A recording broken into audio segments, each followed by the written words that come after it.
የጠራ እግዚአብሔር ነው። ካህን እንድትሆን እንድታገለግለው ካህን አድርጎናል።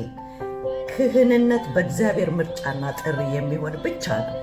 ከሌዊ ልጆች አንዳንዶች በቅንነት በአሮን ክህንነት ላይ አምፀው ነበረ። ለርስቱ የተለየ ወገን ናቸው። አንደኛ ጴጥሮስ ምዕራፍ 2:9 ይለናል። ታገለግለውም ዘንድ ነው የጠራ። እግዚአብሔር መርጧችኋልና ቸል አትበሉ። ሰላም ሰላም ቅዱሳን እንዴት ናችሁ? ደህና ናችሁ ወይ? ዛሬ ደግሞ እግዚአብሔር እድል ሰጥቶን ጥቂት ነገር አብሬያችሁ እግዚአብሔር ለኔ ካደረገው ካስተማረኝ ነገር ጥቂት ሼር ላርጋችሁ ብዬ ተገኝቻለሁ። ስለ ክህንነት እግዚአብሔር ካህን እንድትሆን የጠራ እግዚአብሔር ነው። ካህን እንድትሆን እንድታገለግለው ይላል መጽሐፍ ቅዱስ በዕብራውያን 5:4 ላይ እንደ አሮን ከተጠራ በቀር ማንም ክብሩን ለራሱ የሚወስድ የለም ይላል። ካህን ሆኖ እንዲያገለግለው አሮንን ዘሩን የመረጠ እግዚአብሔር ነው። ኢየሱስ ክርስቶስ ጌታ ነው። ክህንነት በራስ ተናሽናሽነት ወይንም የሰው ድምፅ ብልጫ በሚል አይደለም፣ በማሳሰብ የሚገኝ አይደለም። ምን ይላል? ቅዱስ ሕዝብ ለርስቱ የተለየ ሃሌሉያ ካህን አድርጎናል። ክህንነት በእግዚአብሔር ምርጫና ጥሪ የሚሆን ብቻ ነው እና ስለዚህ ዛሬ እኔ ምን እላለሁ? ካህን እንድትሆን ተጠርተሃል። ካህን እንድትሆን ተጠርተሃል። ሃሌሉያ። ክህንነት በእግዚአብሔር ምርጫ ጥሪ የሚሆን ብቻ ነው። አሮን ካህን የሆነው እግዚአብሔር ስለመረጠው ስለጠራው እንጂ በራሱ ተራሽነት አይደለም። ከእስራኤል ልጆች ባገኘው የላቀ ድምፅ አይደለም፣ ብልጫም አልነበረም። ምን ይላል? አንተ ወንድምህን አሮንን ከእርሱም ጋር ልጆቹ ከእስራኤል ልጆች መካከል ለይተህ ካህናት የሆኑልኝ ዘንድ ወደ አንተ አቅርብ። ዘጸአት 28:1 ላይ እና ክህንነት በእግዚአብሔር ጥሪና ምርጫ ነው። ከሌዊ ልጆች አንዳንዶች በቅንነት በአሮን ክህንነት ላይ አምፀው ነበረ። በአሮን ክህንነት ላይ መነሳት በመረጠውና በጠራው በእግዚአብሔር ላይ መሆኑን አልተረዱም ነበረ። ስለዚህ ሙሴ እንዲህ አላቸው፣ አንተ ከአንተም ጋር ያለ የሌዊ ልጆች ወንድሞች ሁሉ ወደ እርሱ አቅርበዋል። ክህነትንም ደግሞ ትፈልጋላችሁን? ስለዚህ አንተና ወገንህ ሁሉ በእግዚአብሔር ላይ ተሰብስባችኋል። ሙሴ ነው ይህንን ያለው። በእርሱም ላይ ታጉረመርሙ ዘንድ አሮን ማን ነው? ዘኍልቍ 16:10-11 ላይ ፍጻሜያቸው ምን እንደሚመስል የእግዚአብሔር ቃል ይነግረናል። ከበታቻቸው ያለው መሬት ተሰነጠቀ፣ ምድሪቱ አፏን ከፍታ እነርሱም ቤተሰቦቻቸውን ለቆሬም የነበሩትን ሰዎች ሁሉ ዕቃዎቻቸውን ሁሉ ዋጠች። ዘኍልቍ 16:32 ላይ አንተም ካህን የሆንከው ከእግዚአብሔር ስለመጣ ጥሪ ነው፣ ስለተመረጥክ ነው፣ ስለጠራህ ብቻ ነው። እንደ አሮን ከተጠራ በቀር ማንም ክብሩን ለራሱ ሊወስድ አይችልም፣ የሚወስድም የለም። የጠራን እግዚአብሔር እንደሆነና ለምን ምክንያት ዋናው እሱ ነው እንደጠራን ጴጥሮስ ሲናገር እናንተ ግን ከጨለማው ወደሚደነቀው ብርሃኑ የጠራችሁ የእርሱን በጎነት እንድትናገሩ የተመረጠ ትውልድ የንጉሥ ካህናት ዝጋዩ የንጉሥ ካህናት ቅዱስ ሕዝብ ለርስቱ የተለየ ወገን ናቸው። አንደኛ ጴጥሮስ ምዕራፍ 2:9 ይለናል። ማንም ክብሩን ለራሱ የሚወስድ የለም እንደሚል ክህንነት ክቡር ነው። እግዚአብሔርን ማገልገል ለእግዚአብሔር ተለይቶ ማድረግ፣ እግዚአብሔርን ማውራት፣ ስለ እግዚአብሔር ማድረግ ክብር ነው። ሆኖም ማንም ስለፈለገ የሚያገኘው ግን አይደለም። ማንም ተነስቶ እኔ እንዲህ አደርጋለሁ የሚል አይደለም። ምክንያቱም እግዚአብሔር ግን ለዚህ ክቡር ሹመት መርጦሃል። ምርጫ ነው። ደግሞ ጥሪ ነው። ተጠርተሃል። ሃሌሉያ። በክርስቶስ ኢየሱስ አምነው ድነው ይህንን የክህንነት ተካፋይ የሆኑ ይህንን አገልግሎት ተሽሟል ማለት ነው። ስለ እግዚአብሔር ኢየሱስ ክርስቶስ ሊቀ ካህናት ሲሆን እኛ ደግሞ ካህናቶች ነን እና ስለዚህ አሁን ለክህንነት እንድትሆን የጠራ እግዚአብሔር ነው። በማን ጠራ? በክርስቶስ ኢየሱስ። በክርስቶስ ኢየሱስ ለወደደን ከኃጢአታችን በደሙ ላጠበን ኢየሱስ ክርስቶስ ጌታ ነው። መንግስትና ለአምላኩና ለአባቱ ካህናት እንድትሆኑ ላደረገ ይላል። እንድንሆን ማን ያደረገን? እግዚአብሔር። ለእርሱ ከዘላለም እስከ ዘላለም ድረስ ክብርና ኃይል ይሁን፣ አሜን። ራእይ 1:6 ላይ እግዚአብሔር ለመዳን ብቻ አልጠራንም። በልጁ ደም ከታጠብን በኋላ መንግስትና ካህናት አድርጎናል። መንግስት አድርጎናል። እንደገና በመንግስቱ ላይ ካህናት አድርጎናል። ካህናት በእግዚአብሔር ቤተ መቅደስ እግዚአብሔርን የሚያገለግሉ ናቸው። ሃሌሉያ! ይህ ትልቅ እኮ ስራ ነው። ትልቅ እድል ነው። ትልቅ በቃ እግዚአብሔርን ማገልገልን የመሰለ ነገር የለም። እሱ መቅደሱ ውስጥ ድረስ መግባት የሚችሉ ናቸው። መቅደሱ ውስጥ ድረስ መግባት የሚችሉ ናቸው። ብሉይ ኪዳን የነበሩት ካህናት ገና ጌታችን ኢየሱስ ክርስቶስ ስላልሞተ መጋረጃው ይከለክል ነበርና ወደ ቅድስተ ቅዱሳን መግባት አይችሉም ነበር። አቤት እኛ እኮ ዕድለኞች ነን። ኢየሱስ ጌታ ነው። ሆኖም እስከ ቅድስት ድረስ መግባትና የማገልገል እድሉ ነበራቸው። ይሄ ተመርጠው እዛ ውስጥ ህዝቡንና እግዚአብሔርን ያገለግሉ ነበረ። የእግዚአብሔርን ስራ ጠንቅቀው የሚያውቁና ለእግዚአብሔር ይቀርብ ዘንድ የሚገባው መስዋዕት የሚያቀርቡ ናቸው። ኢየሱስ ጌታ ነው። እግዚአብሔር እንድትድን ብቻ ሳይሆን ታገለግለውም ዘንድ ነው የጠራ። ዛሬ ይሄ ነው ምን ካህናት እንድትሆን የጠራ እግዚአብሔር ነው። ካህን እንድትሆን እንድታገለግለው። ሃሌሉያ። ስለዚህ አማኝ እስከሆንክ ድረስ ካህን ደግሞ ነህ። ለወደደን ከኃጢአታችን በደሙ ላጠበን ብሎ አላቆመም። ነገር ግን መንግስትን ለአምላኩ ለአባቱ ካህናት ላደረገን ይላል። ለማ? ለአባቱ። ሃሌሉያ። መንግስትም አድርጎናል፣ ካህናትም አድርጎናል። ካህን እንደመሆንህ በመቅደሱ ውስጥ ያለህነ ኢየሱስ ጌታ ነው። ደስ ይላል አይደል? ስለዚህ ስርዓቱን ልታውቅ እግዚአብሔር የሚሻውንን መስዋዕት ደግሞ ልታቀርብ ይገባሃል። የልቡን ሐሳብ በመረዳት ታገለግለው ዘንድ ይገባል። እኔና እናንተ የእግዚአብሔርን የልብ ሐሳብ ሃሌሉያ ሂዱ ያለን ወደ ዓለም ሁሉ ሂዱ፣ የዚህን የህይወት ቃል አቅርቡ፣ የዚህን የምስራች ነገር ተናገሩ። ካህናቶች አድርጊያቸዋለሁ፣ መንግስት ሰጥቻቸዋለሁ፣ ሾሚያቸዋለሁ፣ ጠርቻቸዋለሁ። ሃሌሉያ። መጀመሪያ ጥሪ ያስፈልጋል። አምኖ መቀበል ያስፈልጋል ኢየሱስን። ሃሌሉያ። ይህ ታላቅ ትልቅ መታደል ነው። በእውነት ትልቅ መታደል ደግሞ ቸል ልንለው የማይገባ መንፈሳዊ ኃላፊነት ነው። ልጆቼ ሆይ ይላል በፊቱ ትቆሙና ታገለግሉት ዘንድ አገልጋዮችም ትሆኑ ዘንድ ታጥኑለትም ዘንድ እግዚአብሔር መርጧችኋልና ቸል አትበሉ። የሚገርመው ክርስቲያን እግዚአብሔርን ሊያገለግል ነው የተጠራው። ምንድን ነው የሚያገለግለው? እንዴት ነው የሚያገለግለው? ሃሌሉያ። ሁለተኛ ዜና 29:11 ላይ ነው ይሄ የሚናገረው። ያገኘው ይህን ሹመት ኃላፊነት ቸል እንድትለው እግዚአብሔር አይፈልግም። የጠራ ሰማይና ምድርን የሰራ እግዚአብሔር ነው። ሃሌሉያ።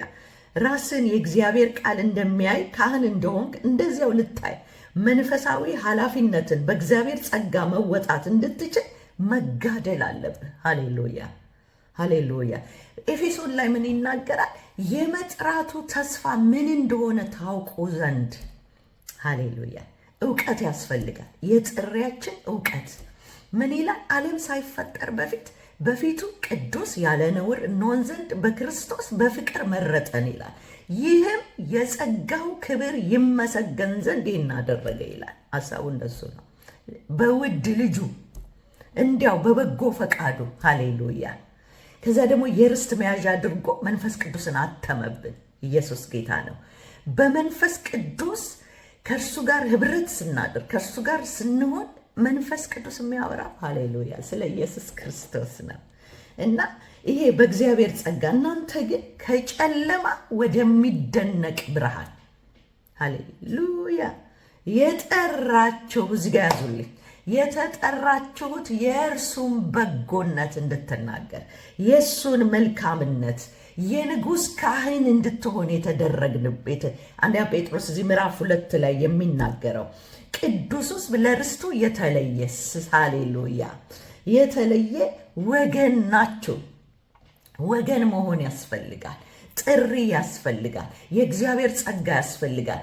ይሄ በክርስቶስ ኢየሱስ ውስጥ አምነህ ስትገባ የምትቀበለው ትልቅ ዕድል ነው።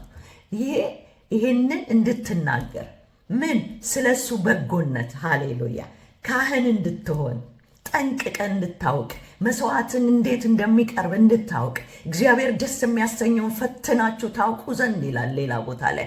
በልባችሁ መታደስ በአይምሯችሁ መታደስ ተለወጡ እንጂ ይህን ዓለም አትምሰሉ። እግዚአብሔርን ስናገለግል እንደ ዓለም ልናገለግለው አይደለም፣ እንደ መንፈሳዊ ሰው ሃሌሉያ። እግዚአብሔር በመንፈስ የሚመሩ እነዚህ የእግዚአብሔር ልጆች ናቸው ይላል። ስለዚህ በመንፈስ ቅዱስ ኃይል በእግዚአብሔር ጸጋ ሃሌሉያ ይሄ ክህነትን ስራ እንድንሰራ እግዚአብሔር ይፈልጋል። ሃሌሉያ እግዚአብሔር ይፈልጋል ማለት ነው። ይቅርታ እና መስዋዕት ደግሞ ልታቀርብ እችን ተናግሬ ጨርሳለሁ። እናንተ ደግሞ እንደ ሕያዋን ድንጋዮች ሆናችሁ በኢየሱስ ክርስቶስ ለእግዚአብሔር ደስ የሚያሰኝ ትዝ ይላችኋል። ምድርን ካጠፋ በኋላ በውሃ ኖህ በዛ ተራራ ላይ እንትን ካለ በኋላ ኖህ ለመጀመሪያ ጊዜ መሰዊያን ሰራና መስዋዕትን አቀረበ። እግዚአብሔር በኖህ መስዋዕት ደስ ተሰኘ፣ አሸተተው። ስለዚህ ኪዳን አደረገ። ኢየሱስ የሚያስቀጥል ትውልድን የሚያስቀጥል የእግዚአብሔርን አጀንዳ የሚያስቀጥል መስዋዕታችሁ እንዲህ ሊሆን ያስፈልጋል። ሃሌሉያ በእግዚአብሔር ፊት የምናቀርበው እግዚአብሔርን ደስ የሚያሰኝ ሃሌሉያ መንፈሳዊ መስዋዕት ታቀርቡ ዘንድ ቅዱስ ካህናት እንድትሆኑ መንፈሳዊ ቤት ለመሆን ተሰሩ ይላል አንደኛ ጴጥሮስ 2:5 ላይ እዛው ላይ አይገርምም? ሃሌሉያ ምን መሆን ያስፈልጋል? መንፈሳዊ ቤት መሆን። ሃሌሉያ እግዚአብሔር የሰጠው ስርዓት ስለሚያውቁ እግዚአብሔርን ደስ ስል የሚያሰኘው መስዋዕት ማቅረብ የሚችሉ ካህናት ናቸው። ለእግዚአብሔር ሊቀርብ የሚገባው መስዋዕት ሁሉ እግዚአብሔር እንዲቀርብለት የሚፈልግ ነው። እግዚአብሔር ጻድቅ ነው። ሃሌሉያ እንዴት እንደሚመለክ እግዚአብሔርን ስትጠይቀው ያች ሴት ምን አላት? እግዚአብሔር የሚመለከው በእውነት ደግሞም በመንፈስ ነው። ሃሌሉያ ያ ደግሞ እግዚአብሔር በቃሉ እንደሰጠው ስርዓት አለው፣ እንደገለጠው በቃሉ ሊቀርብለት የሚገባው መስዋዕት ማወቅ የአንድ ካህን ኃላፊነት ነው፣ የኛ ኃላፊነት ነው። ለምሳሌ በብሉይ ኪዳን ቤትም ስፍራ እግዚአብሔር ሃሌሉያ እግዚአብሔር አሳ ያቀርቡለት ዘንድ ሲያዝ አናገኝም። ያቀርቡለት ዘንድ ግን ያዘዛቸው የመስዋዕት አይነቶች ስለነበሩ አሳ ሲያቀርቡለት አንመለከትም። እግዚአብሔር ግን ብዙ ትእዛዛቶችን አቅርበው ነበር። ብዙ የሚቃጠል መስዋዕቶችን፣ ብዙ በፊቱ የሚደረጉትን መስዋዕት አቅራቢ ደስ ያለውን በራሱ መልካም መስሎ የታየውን አቅርብም አይልም። መስዋዕት ወደ እግዚአብሔር ማቅረብ ስንመጣ የመጀመሪያው መጠየቅ ያለብን ነገር እግዚአብሔር ይቀርብለት ዘንድ የሚሻው መስዋዕት ምንድን ነው የሚለው ነው። ሳሙኤል ሳኦልን በውኑ የእግዚአብሔርን ቃል በመስማት ደስ እንደሚለው እግዚአብሔር በሚቃጠል በሚታረድ መስዋዕት ደስ ይለዋልን? እነሆ መታዘዝ ከመስዋዕት የአውራ በግ ስብ ከማቅረብ ይበልጣል። አያችሁ እዚህ ጋር መታዘዝ ማንን? ቃሉ የእግዚአብሔርን ቃል የእግዚአብሔርን ድምፅ አንደኛ ሳሙኤል 15:22 ላይ ያለበት ምክንያት ሳኦል እግዚአብሔር ያዘዘውን እርሱን ትቶ በራሱ መልካም መስሎ የታየውን ያንን ስላደረገ ነው። ዛሬ ዙሪያችን ላይ የሰማነው አይደለም። እግዚአብሔር ምን ብሎናል? ሃሌሉያ። ወደ እግዚአብሔር መስዋዕት ስናቀርብ ምን ይዘን ነው የምንመጣው? ምን ሰምተን ነው በቃሉ ይህንን ስለዚህ መስዋዕትን ለማቅረብ ከመንደርደር በፊት እግዚአብሔር የሚሻው ምንድን ነው ብሎ የሚጠይቅ ቀዳሚ መርህ አለ፣ ቀዳሚ ነገር አለ። ሃሌሉያ። ካህናትን ብንሆን እንዴት እንደሚቀርብ ለማን እንደሚቀርብ በምን ሁኔታ ሆነ እንደምናቀርብ እግዚአብሔር በመጽሐፉ በቃሉ እንዳለን ስለ መስዋዕት ስናነሳም አብረን ልናነሳው የሚገባው ነገር መስዋዕት ሁል ጊዜ ከአምልኮ ጋር የሚገናኝ ነገር ነው። መስዋዕትን ስናቀርብ እግዚአብሔርን እያመለክን ነው። አይገርማችሁ? በጣም ደስ የሚለኝ ቃል አለ። እግዚአብሔር ደስ የሚያሰኘው መስዋዕት የሚላል መበለቶችን፣ አሮጊቶችን፣ ወላጅ አልባ የሆኑት ሃሌሉያ ሃሌሉያ። ኢየሱስ ክርስቶስ ነው፣ ጌታ ነው። ካህን ከሆንክ እግዚአብሔር ይቀርብለት ዘንድ የሚወደው መስዋዕት በማወቅ መስዋዕትን በማቅረብ ልታመልከው ይገባል። ባለንበት ኪዳን የበግ የፍየል ወይም ደግሞ የጥጃ መስዋዕት እናቀርብለት ዘንድ ፈጽሞ ማሰብ የለብንም። ይሄ አሮጌው ኪዳን ነበረ። ምክንያቱም አልተጻፈም እንደዛ። በአዲስ ኪዳን መጽሐፍት የተጻፉት እነኛን የመስዋዕት አይነቶች መፈለግና ማግኘት ደግሞ ማቅረብ ግን የአንድ ካህን መንፈሳዊ ኃላፊነት ነው። ኢየሱስ ጌታ ነው። ስለዚህ መስዋዕት ስናነሳም አብረን ልናነሳው የሚገባው ነገር መስዋዕት ሁሌ አሁንም ደግሜ እናገራለሁ፣ ሁሌ ከአምልኮ ጋራ እግዚአብሔርን የምናመልክበት ነው። እግዚአብሔርን በቃ ወደ ላይ ከፍ የምናደርግበት ነገር ነው። ስለዚህ ወደ ቃሉ እንድትቀርብና እነኚህን መንፈሳዊ መስዋዕቶች ልትፈልግ ልታገኛቸው አበረታታቸዋለሁ። እነዚህ ሃሌሉያ ሃሌሉያ ሃሌሉያ። ከዚያ በተጨማሪ እነዚህን መስዋዕቶች እንዴት እንደምታቀርብ ሃሌሉያ። ኢየሱስ ጌታ ነው። እድለኞች እኮ ነን። እግዚአብሔር የምስጋናን መስዋዕት እንድናቀር ስለ ምስጋና አንድ ልናገር። ምስጋናን እንድናቀር እግዚአብሔር ይፈልጋል። እንግዲህ ዘወትር ለእግዚአብሔር የምስጋና መስዋዕት ማለት ለስሙ የሚመሰክሩ የከንፈሮች ፍሬ በእርሱ እናቀርብለት ይላል። ለስሙ የሚመሰክሩ እችን ቃል አውጥቼ ልናገር። ስለዚህ አንተ የተጠራኸው ስለሱ እያወራህ እንድታመልከው፣ ስለሱ በጎነት፣ ስለሱ ቸርነት፣ ስለሱ ማዳን በልጁ በኢየሱስ ክርስቶስ የሰራውን እውነት እንድታወራ እዚህ ክህንነት ውስጥ ተመርጣል። ሊቀ ካህን ሃሌሉያ ኢየሱስ ክርስቶስ ቀዳሚ ሆኖ በፊት ካህኑ እንትን ውስጥ ነበር የሚገባው፣ ወደ ውስጠኛው ክፍል አይገባም ነበረ። ሃሌሉያ። ዛሬ እኛ ግን ዕብራውያን ላይ ምን ይላል? መጋረጃው አልፎ የገባ ሕይወቱና ደሙን ይዞ የገባ የሚታይልን በሱኛ መግባት ያገኘናለን። ስለዚህ የእሱም በጎነት ካህናት እንደመሆናችን እግዚአብሔር ልናቀርብለት ከሚገቡ መስዋዕቶች አንዱ ምስጋና ነው። የእግዚአብሔር ቃል የምስጋና መስዋዕት በማለት ምስጋና መስዋዕት እንደሆነ ይናገራል። ስለዚህ እያመሰገንክ ደግሞ የእሱን በጎነት እየተናገርክ ቀሪ ዘመን እንዲሄድ ሃሌሉያ። ለጢሞቴዎስ ማንም ታናሽነትን አይናቅ ይላል፣ በአንተ ላይ ባለው ጸጋ የበረታ ሁን ይላል። ስለዚህ ቅዱሳን ወገኖች በዚህ እንትን ውስጥ አካል ውስጥ የተቀላቀላችሁ ክርስቶስ ኢየሱስን የግል አዳኛችሁ አድርጋችሁ የተቀበላችሁ ይህን መስዋዕት እንድታቀርቡ ምስጋና፣ ከምስጋና በኋላ ደግሞ እርሱን ማውራት፣ መናገር፣ መድረስ ለሌላው ሃሌሉያ። ለስሙ ስለ ምስጋና ሲያወራ ምን ይላል? ለስሙ የሚመሰክሩ የከንፈሮች ፍሬ። ስለ ስሙ ትመሰክራለህ፣ ስለ አዳኝነቱ። ስሙ አዳኝ ነው። ስሙ ስሙንም ኢየሱስ ትይዋለሽ፣ ህዝቡንም ከኃጢአታቸው ያድናቸዋል የተባለ ስለ እሱ መልካምነት፣ ፍቅር፣ ርኅራኄ፣ ቸርነት፣ ጽድቅ፣ ትልቅነት እንድትናገር የምንናገረው የምንመሰክረው ይሄንን ነው። የምንጸልየው የምንዘምረው ይሄንን ነው። ይሄ ሁሉ የምስጋና መስዋዕት ነው። የከንፈሮች ፍሬ ስለሆነ የሚለው ሃሌሉያ ሃሌሉያ ሃሌሉያ። በከንፈራችን ውስጥ አውጥተን መናገር መቻል አለብን ስለ እሱ በጎነት። እግዚአብሔርን አመስግኑት ሲባሉ ጸጥ የሚሉ አሉ። ሃሌሉያ። አውጥተን የከንፈሮችን በልባችን የሞላውን አውጥተን እንድንናገር በውስጣችን ለስሙ መመስከር። ስሙ ያድናል። ስሙ ከኃጢአት በሽታ ያድናል። ስሙ ነፃ ያወጣል። ስሙ አጋንንትን ይወጋል።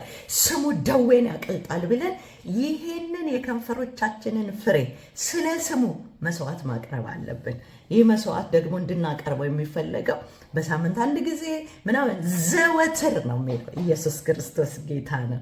ዘወትር ሃሌሉያ። ሲመቸን ብቻ አይደለም፣ የሆነ ደስታ ሲሰማን ብቻ አይደለም። የእግዚአብሔር ቃል የሚናገረው ዘወትር። እንግዲህ ዘወትር ለእግዚአብሔር የምስጋና መስዋዕት። ዛሬ እንዲህ ብዬ መረቅኳችሁ። በዘመናችሁ ሁሉ ነገሮች እንኳን እያሉ በከፍታ ወጥታችሁ የእግዚአብሔርን የምስጋና መስዋዕት የምትሰዉ ሁኑ። ቀዳሚ ሁኑ። ማለዳችሁ እግዚአብሔርን ያመስግን። ከንፈሮቻችሁ እግዚአብሔርን፣ ምላሴ ጽድቅህን ሁል ጊዜ ምስጋናን ይናገራል እንደሚል ቃሉ ላይ ሁል ጊዜ ምስጋናውና ጽድቁን የምታወሩ ሁኑ። የእናንተ መስዋዕት በእግዚአብሔር ፊት እንደ ኖህ መስዋዕት የተሸተተ ይሁን። በክርስቶስ ኢየሱስ የምታቀርቡት የምታረጉት ነገር ሁሉ በእግዚአብሔር አብ ፊት እውቅና ያገኘ ይሁን። በኢየሱስ ስም ተባረኩ። ስለሰማችሁኝ አመሰግናለሁ። መልካም ቀን ይሁንላችሁ። ተባረኩ።